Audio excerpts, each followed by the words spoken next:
겨울 내내 자동차 시동을 켜두어야 하는 나라가 있습니다. 시동을 끄면 다시는 차를 움직일 수 없을지도 모르기 때문입니다. 이곳에 세우는 물에서 갓 잡아 올린 물고기가 1분도 차이 되지 않아 꽁꽁 얼어붙고 사람들은 그 얼어붙은 물고기를 그대로 먹습니다. 그리고 지하에는 마치 화려한 궁전처럼 보이는 놀라운 지하철역이 숨쉬고 있습니다. 이곳은 바로 지구상에서 가장 추운 도시를 품고 있는 러시아입니다. 현대적인 삶 속에 옛 소비에트 시대의 시장이 여전히 살아 숨쉬고 여성들은 화씨 영하 58도의 맹추위 속에서도 거리를 걷습니다. 반면 모스크바의 거리는 여름밤 내내 붐비고 활기찬 에너지를 뿜어냅니다. 오늘 우리는 러시아 사람들의 일상 속으로 깊이 들어가 왜 이 거대한 영토 안에 수많은 다른 세계가 공존하는 것처럼 보이는지 그 이유를 자세히 파헤쳐 보겠습니다. 러시아 극동 지방의 영구 동토층 위에는 야쿠츠크라는 도시가 자리 잡고 있습니다. 이곳의 겨울 기온은 화씨 영하 58도 아래로 곤두박질칩니다. 30만 명이 넘는 사람들이 살아가는 이 도시는 너무나도 춥기 때문에 일상생활의 모든 요소가 극단적인 날씨에 철저히 맞춰져 있어야만 합니다. 이곳의 집들은 땅 위에 직접 짓지 않고 콘크리트 기둥 위에 높게 세워집니다. 집안의 따뜻한 공기 때문에 바닥에 얼음이 녹는 것을 막기 위해서입니다. 수도관과 난방관 역시 땅에 묻으면 쉽게 얼어 터지거나 땅이 무너질 수 있어 지상에 설치합니다. 또한 극저온에서는 금속이 쉽게 갈라지기 때문에 많은 오래된 집들은 여전히 나무로 지어져 있습니다. 전통 방식을 고수하는 여러 지역에서는 아직도 얼어붙은 강에서 얼음을 깨고 집으로 가져와 녹여서 식수로 사용합니다. 젖은 옷을 밖에 널면 단 몇 분 만에 나무 토막처럼 꽁꽁 얼어붙기 때문에 야외 건조는 불가능합니다. 오해출할 때마다 수많은 옷을 겹쳐 입어야 하지만 그럼에도 불구하고 머리카락과 속눈썹은 순식간에 하얗게 얼어버립니다. 교통수단의 상황은 훨씬 더 가혹합니다. 겨울철에 차를 밖에 너무 오래 세워두면 엔진 오일이 굳어버리고 배터리가 방전되어 다시는 시동이 걸리지 않을 수 있습니다.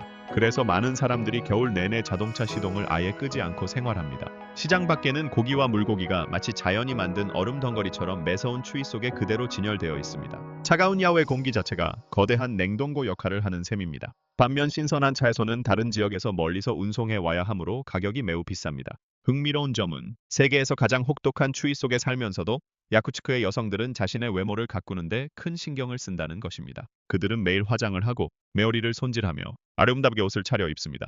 이는 혹한의 겨울 속에서도 일상의 평범함과 인간다운 품위를 잃지 않으려는 그들만의 방식입니다. 여러분은 지금 어디에서 이 영상을 시청하고 계신가요? 그곳의 현재 온도는 몇 도인가요? 댓글로 여러분의 이야기를 공유해 주세요.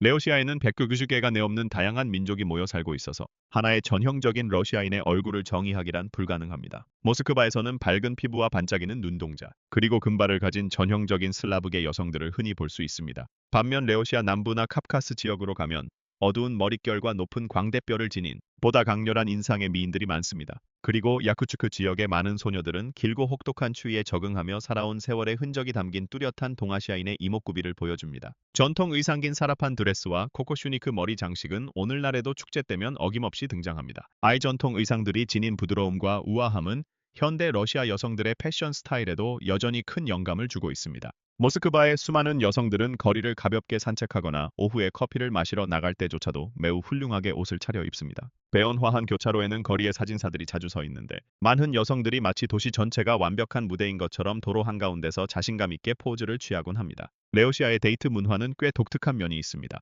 보통 남성들이 문자 메시지를 보내고 데이트 계획을 짜며 이곳을 선물하고 첫 식사 비용을 지불하는 등 관계를 주도할 것으로 기대됩니다. 아이대 주의할 점은 꽃을 선물할 때 반드시 홀수송이로 준비해야 한다는 것입니다. 짝수송이의 꽃은 오직 장례식에서만 사용되기 때문입니다. 러시아 여성들은 낯선 사람에게 처음부터 살갑게 대하거나 외향적으로 행동하지 않는 편이라 많은 관광객들이 처음에는 그들을 차갑다고 느낍니다. 하지만 한번 마음을 열고 가까워지면 그 누구보다 진실하고 애정 넘치는 모습을 보여줍니다.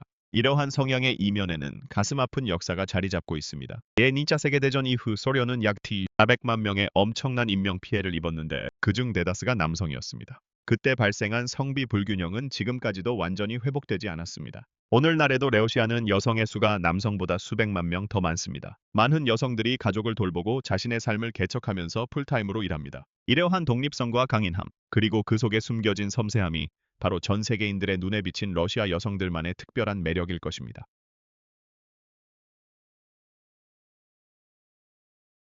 여름이 찾아온 모스크바는 거의 24시간 내내 활기가 넘칩니다. 사람들은 가벼운 반소마에 옷가림으로 거리를 활보하고 카페의 손님들은 야외 테라스와 인도까지 가득 채우며 게오의 모든 길모퉁기마다 결의의 악사들이 등장합니다. 길을 걷다 보면 아름다운 클래식 바이올린 선율이 귓가를 맴돌고 불과 몇 분 뒤에는 복잡한 거리 한복판에서 낡은 소비에트 스타일의 아코디언을 연주하는 사람과 마주치게 됩니다. 하해가 지고 나면 도시의 분위기는 한층 더 뜨겁게 달아오릅니다. 공원과 강변, 그리고 보행자 전용 거리는 발 디딜 틈 없이 사람들로 꽉 찹니다. 에어던 무리의 친구들은 길가에 차를 세우고 트렁크를 연 뒤 드위스범페어에 물담배인 시샤를 올려놓고 앉아 몇 시간 동안 끝없는 수다를 떨기도 합니다. 모스크바의 삶은 마치 거리 위로 쏟아져 나오는 것만 같습니다. 이곳에서 발견할 수 있는 매우 흥미로운 풍경 중 하나는 바로 사진 문화입니다. 수만 해운 전문 사진 작가들이 붐비는 교차로에 대기하며 지나가는 사람들에게 돈을 받고 사진을 찍어줍니다. 레오시아 사람들은 겉모습과 스타일을 매우 중요하게 생각하기 때문에 많은 이들이 마치 실제 화보 촬영장에 온 것처럼 엄청난 자신감을 뿜어내며 포즈를 취합니다.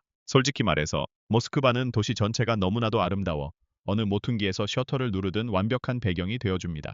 도시거스거스. 특히 모스크바강 근처에서는 웨딩 촬영을 하는 커플들도 쉽게 찾아볼 수 있습니다. 하지만 막상 레오시아의 결혼식 자체는 많은 사람들의 상상과는 달리 화려한 축하 행사보다는 가족 및 가까운 지인들과의 소박하고 친밀한 모임에 훨씬 더 집중하는 편입니다. 도시의 심장부에는 수백 년 동안 러시아 권력의 중심지 역할을 해온 모스크바 크렘린과 붉은 광장이 자리하고 있습니다. 그 중에서도 가장 눈길을 사로잡는 것은 단연성 바실리 대성당입니다. 아이게 건축물의 형형색색 둥근 지붕들은 세상 그 어떤 건물과도 비교할 수 없는 독특한 아름다움을 자아냅니다. 에어쩌면 모스크바에서 가장 놀라운 점은 하나의 도시 안에 극명한 대조가 공존한다는 사실일 것입니다. 벼룩시장에서는 80대 할머니가 호박 보석을 팔고 있는데 개옥에서 멀지 않은 명품 거리에서는 페라리나 람보르기니 같은 슈퍼카들이 요란한 소리를 내며 지나갑니다. 그럼에도 불구하고 이 모든 것들이 신기하게도 한데 어우러져 모스크바만의 고유하고 매력적인 삶의 리듬을 만들어냅니다. 레오시아에서는 매년 1월 주현절이 되면 수천 명의 사람들이 얼어붙은 강물 표면에 십자가 모양으로 구멍을 뚫고 뼛속까지 시린 얼음물 속으로 몸을 던집니다. 이는 결코 무모한 담력 시험이 아니라 영혼을 정화하고 육체를 단련하기 위해 아주 오래전부터 이어져 온 성스러운 전통입니다. 야쿠츠크의 이른바 바다사자 수영꾼들은 화씨 영하 58도 밑으로 기온이 떨어지는 혹한 속에서도 거의 매일 이 일을 반복합니다. 그들은 물에 들어가기 전 꽁꽁 언 얼음판 위에서 팔굽혀펴기를 하며 굳은 몸을 풉니다. 많은 참가자들은 얼음물 속에 있는 것보다 온몸이 흠벅 젖은 채로 뮤트에 올라와 몸이 얼어붙기 전에 재빨리 옷을 껴입어야 하는 그 찰나의 순간이 가장 고통스럽다고 말합니다. 놀랍게도 얼음물에서 빠져나온 사람들의 얼굴에는 방금 전까지 매우 상쾌한 기분을 만끽한 듯한 미소가 번져 있습니다. 심지어 어떤 이들은 수년간 만성 질환에 시달렸지만 얼음물 목욕을 한 후 건강이 크게 호전되었고 면역력도 눈에 띄게 강해졌다고 주장합니다. 레오시아인들은 이 밖에도 독특한 풍습을 많이 가지고 있습니다. 이데울은 매원기를 떠나기 전에 온 가족이 함께 몇 분 동안 침묵 속에 앉아 무사태평을 기원하는 의식을 치릅니다. 누군가의 집을 방문할 때는 초콜릿이나 보드카,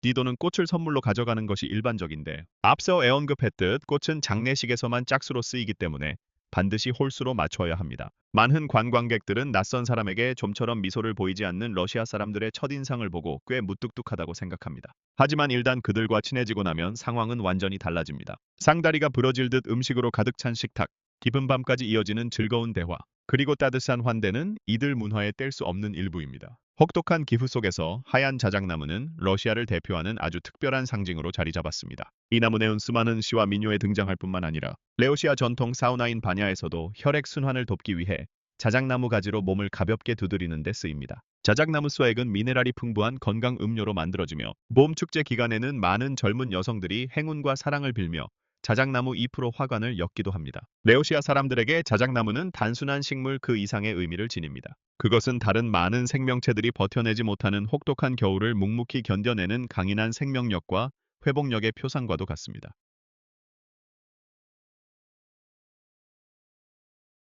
상트페테르부르크에서는 5월 말부터 7월 중순까지 해가 거의 지지 않는 신비로운 현상이 일어납니다. 사해벽 3시쯤 해가 떠올라 밤 11시가 다 되어서야 일몰이 시작되므로 환한 낮 시간이 무려 19시간 이상이나 지속됩니다. 하지만 정말로 놀라운 것은 한밤중이 되어도 하늘이 완전히 어두워지지 않는다는 사실입니다. 도시는 마치 끝없는 석양 속에 머무는 것처럼 분홍빛과 노란색, 그리고 옅은 푸른 빛으로 물들어 있습니다. 별들은 자취를 감추고 칠흑 같은 진정한 의미의 밤은 영영 찾아오지 않을 것만 같습니다. 북극권과 지리적으로 가까운 덕분에 이러한 백야 현상은 북유럽의 다른 여러 지역보다 상트페테르부르크에서 훨씬 더 뚜렷하고 환상적으로 나타납니다. 백야 시즌이 시작될 때마다 도시 전체는 그야말로 거대한 야외 축제장으로 변신합니다. 애음악회와 화려한 조명쇼, 춤판과 길거리 축제가 새벽 1시나 2시까지 쉴 새 없이 이어지지만 바깥 풍경은 여전히 늦은 오후처럼 환하게 빛납니다. 사람들은 운하를 따라 여유롭게 산책을 즐기고 야외 카페에 앉아 밤 공기를 마시며 깊은 밤 거대한 다리가 배를 통과시키기 위해 반으로 갈라져 열리는 장관을 보기 위해 기다립니다. 완전히 어두워지지 않은 하늘 아래 물 위로 일렁이는 불빛들은 도시 전체를 한편의 아름다운 꿈결처럼 만들어줍니다. 최근 불거진 지정학적 긴장 상태 이전에는 밝게 빛나는 밤하늘 아래 서 있는 그 특별한 기분을 맛보기 위해 매년 수백만 명의 관광객이 이곳으로 몰려들었습니다. 많은 사람들은 현실에서의 경험이 마치 시간이 무한히 늘어나는 것처럼 느껴지기 때문에 그 경이로운 광경을 사진이나 영상으로는 도저히 온전히 담아낼 수 없다고 입을 모았습니다. 하지만 백야가 마냥 낭만적인 것만은 아닙니다. 잠자리에 예민하게 오나 지속적인 밝은 빛에 익숙하지 않은 사람들에게 상트페테르부르크의 여름은 생체 리듬을 완전히 무너뜨리는 괴로운 시기가 될 수도 있습니다. 자정기 한참 지난 시간에도 뱅안이 대나처럼 환하기 때문에 에어던 사람들은 수기면을 취하기 위해 아주 두꺼운 암막 커튼을 필수적으로 설치해야만 합니다. 만약 여러분도 이 신비로운 현상에 흥미를 느끼고 언젠가 한번 방문해보고 싶으시다면 아라의 댓글에 놀랍다는 의견을 남겨주세요. 아이 여행에는 아직 더 흥미진진한 이야기들이 많이 남아있으니까요.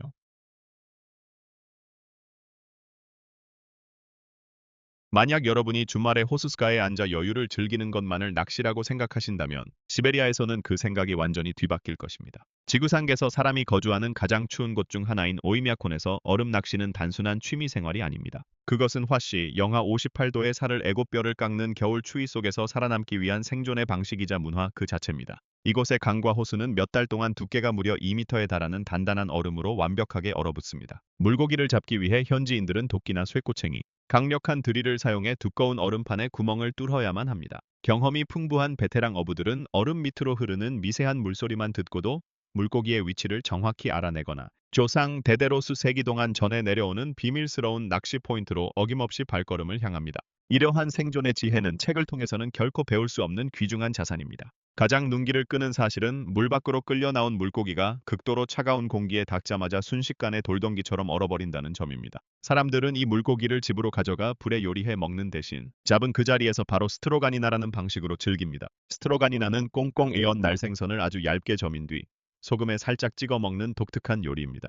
약투 사람들에게 아이의 음식은 단순히 전통적인 별미를 넘어 극한의 기후에 적응하기 위한 필수적인 선택입니다. 야크티아 지역은 겨울이 매우 길고 햇빛을 볼 수 있는 시간이 턱없이 부족하여 비타민 D 섭취가 그 무엇보다 중요합니다. 물고기를 불에 익히게 되면 오메가3 지방산과 각종 비타민, 그리고 천연 효소들이 일정 부분 파괴되고 맙니다. 따라세워 날것이거나 얼어붙은 상태의 생선을 그대로 섭취하는 것은 아이가 혹한 추위 속에서 몸이 최대치의 영양분을 보존하여 생존할 수 있도록 돕는 가장 지혜로운 방법입니다. 애언젠가 여러분이 꽁꽁 얼어붙은 시베리아의 대자연 속에서 낚시에 도전해보고 싶다면 에어쩌면 가장 어려운 과제는 물고기를 낚는 일이 아닐지도 모릅니다. 마에서 온 추위를 견디며 밖에서 오랫동안 버티고 서 있는 것 자체가 가장 큰 시련일 것입니다. 세얼령 물고기를 단 한 마리도 잡지 못한다 하더라도 너무 실망할 필요는 없습니다. 야쿠체우케우나 오이미아코네 시장에 가면 자연의 차가운 공기 덕분에 도시 전체가 거대한 냉동고로 변해 있어 그곳에서 언제든 신선하게 얼어있는 물고기를 구입할 수 있기 때문입니다. 여러분이라면 화씨 영하 50도의 혹한에서 얼어붙은 날생선을 맛보실 용기가 있으신가요? 여러분의 솔직한 생각을 댓글로 들려주세요.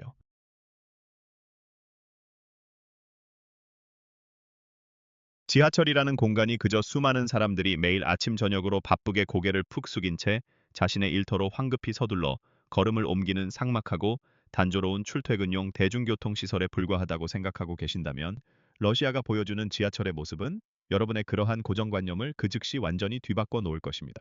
모스크바와 상트페테르부르크 같은 대도시에 위치한 수많은 지하철역들은 단순히 대중을 실어 나르는 정거장이라기보다는 오히려 땅속 깊은 곳에 은밀하게 지어진 매우 화려하고 웅장한 지하의 궁전에 훨씬 더 가까운 경이로운 모습을 띠고 있기 때문입니다. 모스크바의 지하철 시스템은 1935년에 단 13개의 역과 약 11km에 불과한 짧은 철로로 처음 개통되었습니다. 하지만 그로부터 개어의 한 세기가 흐른 지금은 200개에 가까운 수많은 역을 갖추고 매일 수백만 명의 승객을 실어 나르는 엄청난 규모의 거대한 교통 네트워크로 눈부시게 성장했습니다. 여기서 정말로 놀라운 점은 극도로 혼잡하고 바쁘게 돌아가는 공간임에도 불구하고 각각의 역들이 마치 고귀한 왕족을 위해 정성껏 지어진 것처럼 엄청난 웅장함과 아름다움을 자랑하도록 설계되었다는 사실입니다. 지하철역 내부로 걸음을 옮겨보면 우아한 대리석 기둥들이 끝없이 늘어서 있고 천장에는 눈부시게 빛나는 거대한 크리스탈 샹들리에가 매달려 있으며 수백만 개의 아주 작은 타일들을 일일이 이어 붙여 만든 모자이크 천장과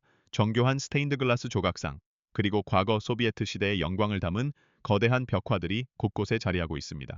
또한 각각의 역마다 자신만의 고유하고 독특한 예술적 스타일을 확고하게 지니고 있습니다. 예를 들어 콤소몰스카야 역은 마치 진짜 궁전처럼 눈부신 금빛 장식들로 화려하게 덮여 있고, 마야콥스카야 역은 아르데코 스타일의 세련된 스테인리스 스틸 장식이 특징이며, 노보슬로보츠카야 역은 고대의 신성한 교회를 연상시키는 은은한 조명이 켜진 스테인드 글라스 창문으로 매우 유명합니다. 이러한 설계의 배경에는 과거 소비에트 연방이 추구했던 아주 특별하고 확고한 철학이 담겨 있습니다. 그것은 바로 아무리 평범한 노동자라 할지라도 매일같이 눈부시게 아름답고 웅장한 예술적 공간을 걸을 자격이 충분하다는 믿음이었습니다. 따라서 레오시아의 지하철은 단순한 교통수단을 넘어서서 국가의 예술적 성취와 권력을 대내 외적으로 보여주는 매우 강력한 선언이기도 했습니다. 상트페테르부르크로 훌쩍 넘어가면 그곳에서 느끼는 분위기는 또 다르게 다가옵니다. 아이도시는 물기를 잔뜩 머금은 무르고 불안정한 늪지대 위에 세워졌기 때문에 지하철 시스템을 건설할 때 지하 아주 깊은 곳까지 끝없이 파고 들어가야만 했습니다.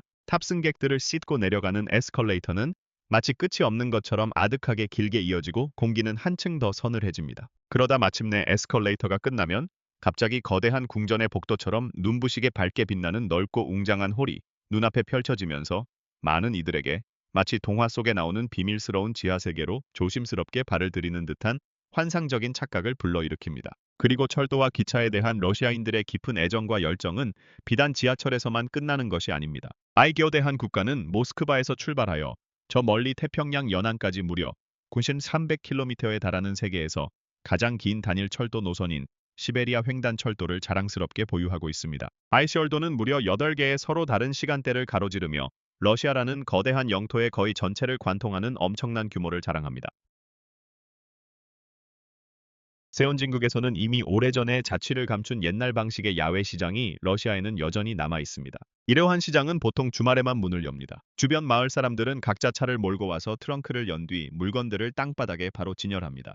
때로는 낡은 천조각 하나를 깔거나 맨 땅에 그대로 올려두기도 합니다. 화려한 가판다이나 유명 브랜드 로고, 명확한 가격표 같은 것은 이곳에서 찾아볼 수 없습니다. 시장을 둘러보는 것은 마치 과거 러시아의 모습을 간직한 살아있는 박물관 안으로 걸어 들어가는 것과 같습니다. 소비에트 시대의 군용 휘장이 무소의 솥 옆에 놓여 있고, 이에 2차 세계대전 당시의 훈장이 1970년대의 기계식 시계와 함께 진열되어 있습니다. 낡은 망치, 더기, 렌치, 오라이도 앤 텔레비전, 저정거 안장, 노소의 종들이 누군가의 창고에서 처음 발견되었던 그 모습 그대로 여기저기 흩어져 있습니다. 호박 보세옥도 아주 흔하게 볼 수 있는데 보통과 공도하지 않은 원석 형태나 단순한 팔찌 모양으로 엮여서 판매됩니다. OSG와 신발들은 먼지 쌓인 바닥 위에 산데오미처럼 쌓여 있습니다. 심지어 비바람과 뜨거운 햇빛에 그대로 노출된 야외 헌책방도 있지만 이상하게도 상인들은 책이 상할까봐 덮어두려고 서두르는 기색이 없습니다. 또 다른 구역에서는 온가지 종류의 자전거 부품, 스리더그, 마요먹, G-Ghoul, 과일을 비롯하여 트럭으로 실어온 살아있는 닭과 토끼까지 판매하고 있습니다.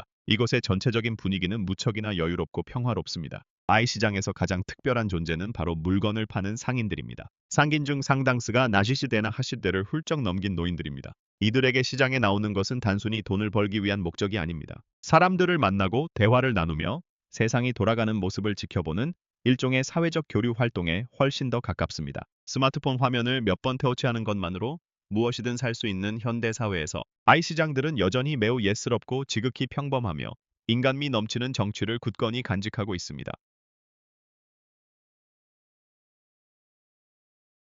레오시아의 음식, 그 중에서도 특히 시베리아와 북극 지역의 전통 요리는 비위가 약한 사람들에게는 상당한 도전이 될 수 있습니다. 가장 악명 높은 음식 중 하나는 카풀킨입니다. 아이오린의 은순록이나 바다표배움의 고기를 얼음 아래에 약 6개월 동안 묻어두고 자연스럽게 발효시켜 만듭니다. 아이 기간 동안 고기는 부분적으로 썩어 들어가며 독소를 생성하게 됩니다. 카풀킨을 먹는 것에 익숙하지 않은 외부인이 이를 섭취할 경우 심각한 식중독을 일으키거나 심지어 목숨을 잃을 수도 있습니다. 하지만 지역 원주민들은 수세대에 걸쳐 신체가 이 환경에 적응해 왔기 때문에 이 음식을 아무런 문제 없이 안전하게 즐길 수 있습니다. 또 다른 충격적인 요리는 쿠유크타입니다. 보통 익히지 않은 순수한 단백질의 공급원으로 묘사되는 이 음식은 순록의 피부 아래에서 기생하는 살아있는 쇠파리 유충으로 이루어져 있습니다. 지역의 목동들은 유충을 채집한 즉시 어떠한 요리 과정이나 양념도 거치지 않고 날것으로 먹어치우기도 합니다. 다른 많은 국가들과 달리 러시아의 길거리 음식 문화는 매우 제한적인 편입니다. 낮의 날씨가 너무 춥기 때문에 사람들은 주로 실내에 머물기를 선호하며 대부분의 식사는 따뜻한 시장 내부나 식당 안에서 이루어집니다. 북부 지역의 시장을 방문하면 짙은 붉은색을 띠는 두툼한 건조 들소 고기를 쉽게 찾아볼 수 있습니다. 알고기는 지방이 거의 없어 매우 질기지만 풍미가 아주 강렬한 것이 특징입니다. 레오시아는 전통 치즈로도 널리 알려져 있습니다. 부드럽고 신선한 흰 치즈부터 단단하게 압착된 덩어리 형태의 치즈, 그리고 큰 묶음으로 길게 엮어 매달아 놓은 훈제 스트링 치즈까지 그 종류가 다양합니다. 이러한 치즈가 판다에서는 보통 달콤한 꿀, 견과류, 직접 만든 수제 유제품도 함께 판매합니다. 레오시아의 소시지 또한 시선을 사로잡을 만큼 독특합니다. 두툼하고 황금빛을 띠며 둥글게 묶여있는 소시지들이 훈제 양다리 고기 옆에 매달려 있으며 전체를 통째로 팔기보다는 원하는 만큼 잘라서 조각 단위로 판매합니다. 이 음료의 경우 레오시아인들은 탄산이 없는 맑은 과일 주스인 모르스와 호밀빵을 발효시켜 만든 약간 시큼한 맛의 음료인 크바스를 일상적으로 즐겨 마십니다. 외국인들에게 조금 더 친숙한 요리를 꼽자면 보르시가 있습니다. 당근과 토마토를 듬뿍 넣어 끓여낸 이 유명한 비트뿌리 수프는 고기를 넣기도 하고 채식 스타일로 담백하게 만들기도 합니다. 보통은 덕소는 사워크림, 마늘, 그리고 소금에 절인 돼지 비계를 부드럽게 펴 바른 빵을 곁들여 먹습니다. 하지만 아이 모든 것 중에서도 가장 독특한 요리는 단연 북극의 전통 진미인 키비약입니다. 바다표범 한 마리의 뱃속에 기스털과 내장이 고스란히 남아있는 수백 마리의 작은 새들을 꽉 채워 넣은 뒤 땅속 깊이 무대어 6개월에서 길게는 18개월 동안 발효시킵니다. 뚜껑을 열었을 때 퍼지는 냄새만으로도 숨이 막힐 지경이지만 현지인들은 태연한 표정으로 깃털을 뽑아내고 그 자리에서 새를 맛있게 먹습니다. 여러분은 이 모든 음식을 직접 시도해 볼 만큼 충분한 용기가 있으신가요? 여러분의 생각을 댓글로 남겨주시고 혹시라도 아이의 음식들을 직접 드셔보신 분이 있다면 그 생생한 경험을 모두와 함께 공유해 주세요.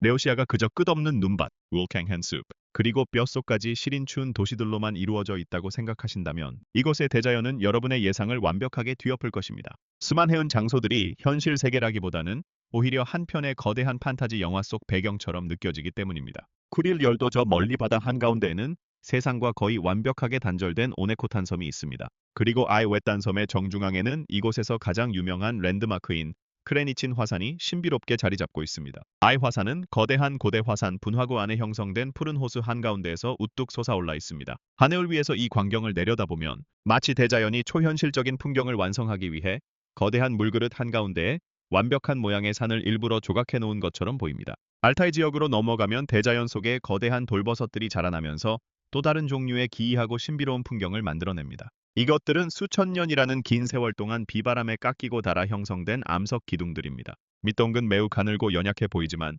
꼭대기에는 거대한 버섯 모양의 바위 덩어리가 얹혀 있어서 당장이라도 무너져 내릴 것만 같은 아슬아슬한 위태로움을 느끼게 합니다. 만약 조금 더 어둡고 신비로운 분위기를 선호하신다면 크림반도에 위치한 유령 계곡이 아마도 러시아에서 가장 기이한 장소 중 하나가 될 것입니다. 아이 계곡은 상상을 초월하는 기괴한 모양의 암석들로 가득 차 있습니다. 짙은 안가에가 깔리거나 이른 아침과 늦은 오후에 햇빛의 각도가 바뀔 때면 바위들은 마치 산속에 미동도 없이 서 있는 사람이나 거대한 동물, 혹은 기괴한 그림자처럼 보이기 시작해 서늘한 감각을 자아냅니다. 아이 모든 자연의 경기로움 중에서도 아마 가장 장엄한 곳은 유럽 대륙의 최고봉인 엘브루스산이 웅장하게 솟아있는 카프카스 산맥일 것입니다. 아이게어대한 산맥 지역은 만년설로 덮인 아득한 봉우리, 끝에 없이 깊은 협곡, 고지다의 내얼비게 펼쳐진 푸른 초원, 그리고 가파른 산 비탈에 위태롭게 자리 잡은 아주 오래된 마을들로 가득합니다. 카프카스의 깊고 외진 곳으로 모험을 떠나면 떠날수록 다해자연의 헤아릴 수 없는 광활함과 그에 대비되는 인간의 미약함을 더욱 깊이 체감하게 될 것입니다. 레오시아의 생활비는 예상을 뛰어넘을 정도로 낮은 편이며 특히 주요 대도시를 벗어난 지역에서는 그 차이가 더욱 극명하게 나타납니다. 모스크바와 상트페테르부르크 같은 대도시의 경우 평범한 침실 한 개짜리 아파트의 한 달 월세는 약 700달러에서 1000달러 사이를 맴돌지만 지방의 중소도시로 내려가면 이 금액이 단숨에 300달러에서 500달러 수준으로 크게 떨어집니다. 난방, 전기, 수도, 가스를 모두 포함한 한 달 공과금은 보통 80달러에서 120달러 정도면 충분합니다. 레오시아에서는 신선한 식료품을 구하는 비용도 실제로 꽤 저렴한 편입니다. 동네의 작은 카페에서 즐기는 간단한 식사는 약 6달러에서 10달러 정도이며 제다이로가 제이시워진 식당에서 배불리 식사를 하더라도 15달러에서 20달러를 넘기는 일은 흔치 않습니다. 보통 사람들의 한 달 평균 식비는 대략 200달러에서 300달러 정도 듭니다. 신선 한빵 한 대 원거리는 보통 1달러가 차이 안 되고 우유 완과 엘리오는 약 20달러에 구입할 수 있습니다. 계란 한 다스 역시 2달러 정도면 충분히 살 수 있습니다. 교통비 또한 상당히 합리적인 수준을 유지하고 있습니다. 지하철이나 버스를 1회 탑승하는 요금은 보통 0.5달러에서 7달러 사이며 대도시에서 자유롭게 이용할 수 있는 대중교통 월 정기권은 평균적으로 30달러에서 40달러 수준에 불과합니다. 휘발유 가격은 미국보다 저렴하여 1갤런당 약 산주달러에서 2달러 사이를 오가지만 도시 간의 긴 이동 거리와 몹시 추운 날씨 때문에 차량을 유지하고 보수하는 비용이 상대적으로 더 많이 드는 편입니다. 전반적으로 레오시아에서는 엄청나게 많은 돈을 벌기 위해 아등바등하지 않더라도 네올븐 영토 안에서 꽤나 여유롭고 편안한 삶을 영위할 수 있습니다. 어쩌면 레오시아라는 나라에 대해 가장 놀라운 점은 섭씨 영하 50도까지 곤두박질치는 살인적인 추위나 두껍게 얼어붙은 강, 혹은 몇 달씩 끝없이 지속되는 혹독한 겨울이 아닐지도 모릅니다. 오히려 지구상에서 가장 춥고 가혹한 그곳에서 사람들이 너무나도 덤덤하고 강인하게 일상을 살아내며 심지어 그 속에서도 미소를 잃지 않는다는 사실 그 자체일 것입니다. 야쿠티아 사람들은 거대한 자연을 억지로 정복하려고 애쓰지 않습니다. 그들은 수세대에 걸쳐 자연에 순응하며 그 속에서 조화롭게 살아가는 법을 몸소 배워왔습니다. 그리고 어쩌면 바로 이러한 삶의 태도와 지혜가 많은 사람들이 막연히 상상하는 것과는 전혀 다른 지금의 매력적인 러시아를 만들어냈는지도 모릅니다. 만약 여러분이 러시아에서 단 한 가지를 직접 경험해 볼 수 있다면 어떤 것을 선택하시겠습니까? 시베리아의 혹독한 겨울 생활을 체험해보고 싶으신가요? 에어룸물에 용감하게 몸을 담그는 전통에 참여해보고 싶으신가요? 아니면 상트페테르부르크에 잠들지 않는 백야를 탐험해보고 싶으신가요? 여러분의 선택을 아래에 댓글로 남겨주세요. 그리고 이처럼 세계 곳곳의 특별한 모험 이야기가 즐거우셨다면 차에네오를 구독하고 좋아요를 눌러 앞으로 이어질 새로운 여정에도 저희와 계속 함께 해주시기를 바랍니다. 시청해주셔서 감사합니다. 댓글을 남겨주시고 좋아요와 구독 버튼을 눌러주세요. 앞으로 더 재미있는 영상으로 찾아뵙겠습니다. 다음 영상에서 만나요.